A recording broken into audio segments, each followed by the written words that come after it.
We sleep at night thinking tomorrow is going to be a better day. I'm going to do this, and this, and be really, really productive and do everything that I'm supposed to do on my to do list, everything that's been piling up. I'm going to stay really motivated. I'm not going to procrastinate, and then we promise the same things to ourselves for the day after.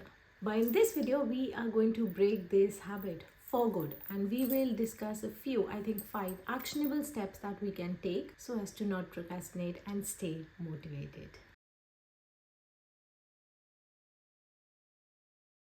How many times have we looked at the clock and it's 8 p.m. and I need to complete this document that is due tomorrow, or I need to study for a test that's due tomorrow. Also, I need to take the clothes out from the wash. Oh, and it's 8 p.m. so I should probably be eating. So I need to cook and eat and shower, of course. But then I also wanted to watch this show that I'm currently watching on Netflix that I want to complete because I don't want spoilers. But then I need to prepare for tomorrow as well. So what I'm going to do is I'm going to start afresh tomorrow. Because tomorrow I'll have these 8, 9, 10 hours. I can fit everything. I'm going to plan my day really, really well. And I'm going to do everything, get done with everything tomorrow. But the reality is tomorrow is going to be the same. This exactly is called procrastination. When you delay on doing things or you postpone things without any reason, it's just called procrastination. Procrastination usually happens when our brain is trying to protect us from the fear of unknown, from deadlines, from timelines, anything that is uncomfortable.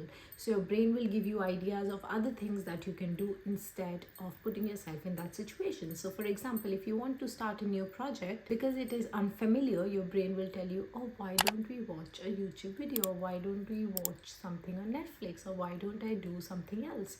Play games. It's just your brain protecting you from the fear of unknown. So now let's get into how to get over this feeling. The first one and the most important one is your nighttime and your morning routine.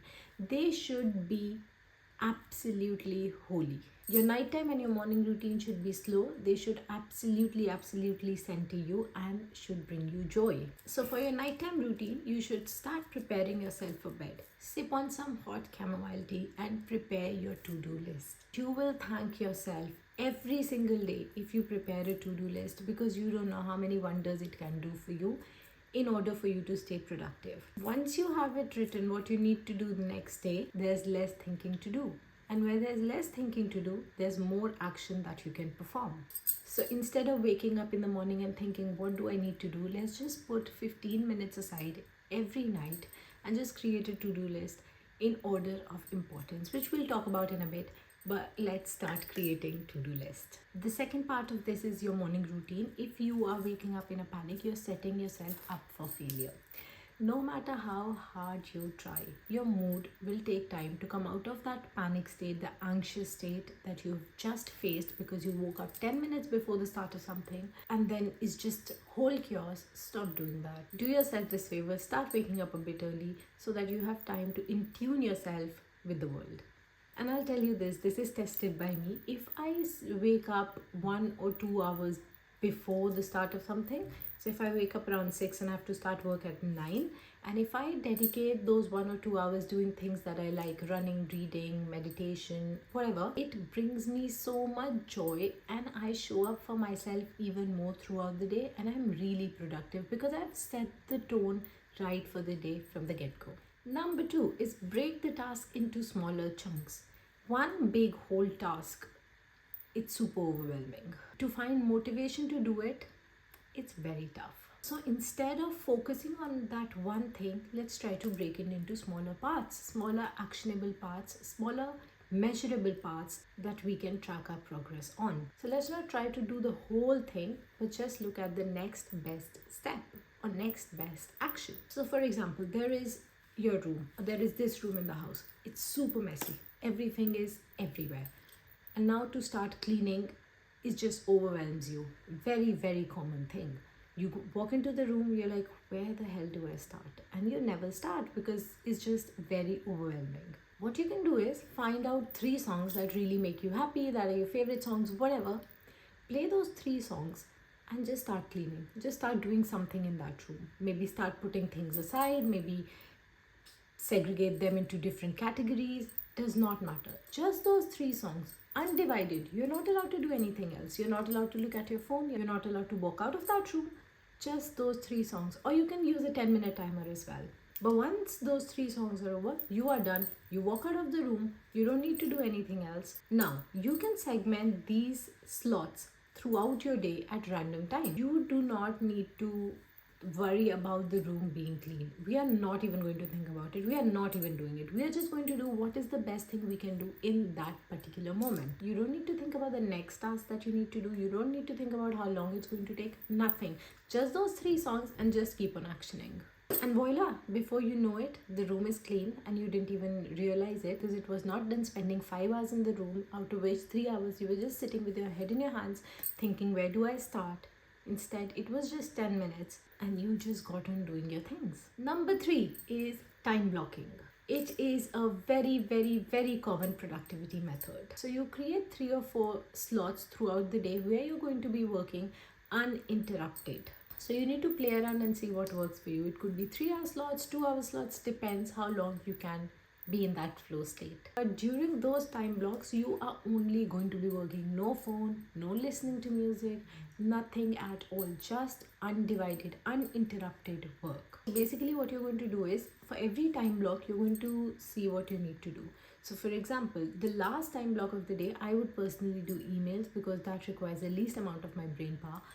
The first time block, I would work on a bigger task because that requires a lot of energy and attentiveness from me. So I would always time block throughout the day and I would put my task in the order of importance. The most important task, I'll do the first thing.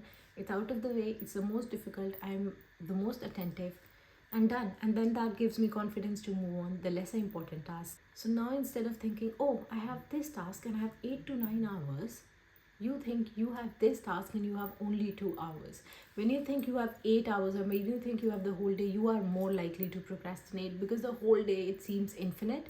So instead, just give yourself those 2 hours, 3 hours, whatever you decide, and just focus on the task during that time block. Another thing that you could use is Pomodoro, because Pomodoro is also a very, very famous technique that I think talked about in one of my previous videos as well. You just block your time into 20-25 minute slots. Every 25 minutes will give you a 5 minutes break, and after 4 sets you will get a big 30 minutes break. The fourth one is prioritize your task. This is so important. You cannot be doing something that does not hold a lot of value first thing in the morning, because what's the point? Instead, do the hardest thing first because you're super attentive.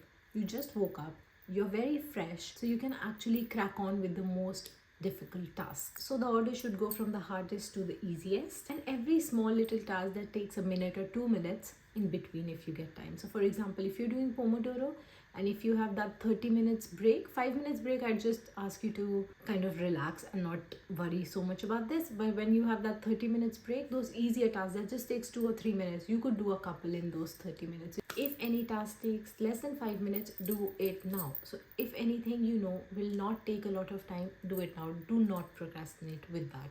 For example, if there's this email, I know what I need to reply to. If it's yes, no, if I just need to put down one line, I will just do it now, because what is the point of delaying it when it won't take even so much time? I think my brain will take longer to figure out if I should do it or not do it. Instead, just get it out of the way. If you're using Pomodoro and you have a pile of wash that has just come out and you need to put it away, during those 5 minutes, start with a bit, because there's no point of putting these small tasks for end of the day, because before we know it, that's a big pile and we need another 2 hours to do it. So in those small little 5 minutes break, get it out of the way. The fifth one, the most important, and everything ties in together with this, take the thinking out.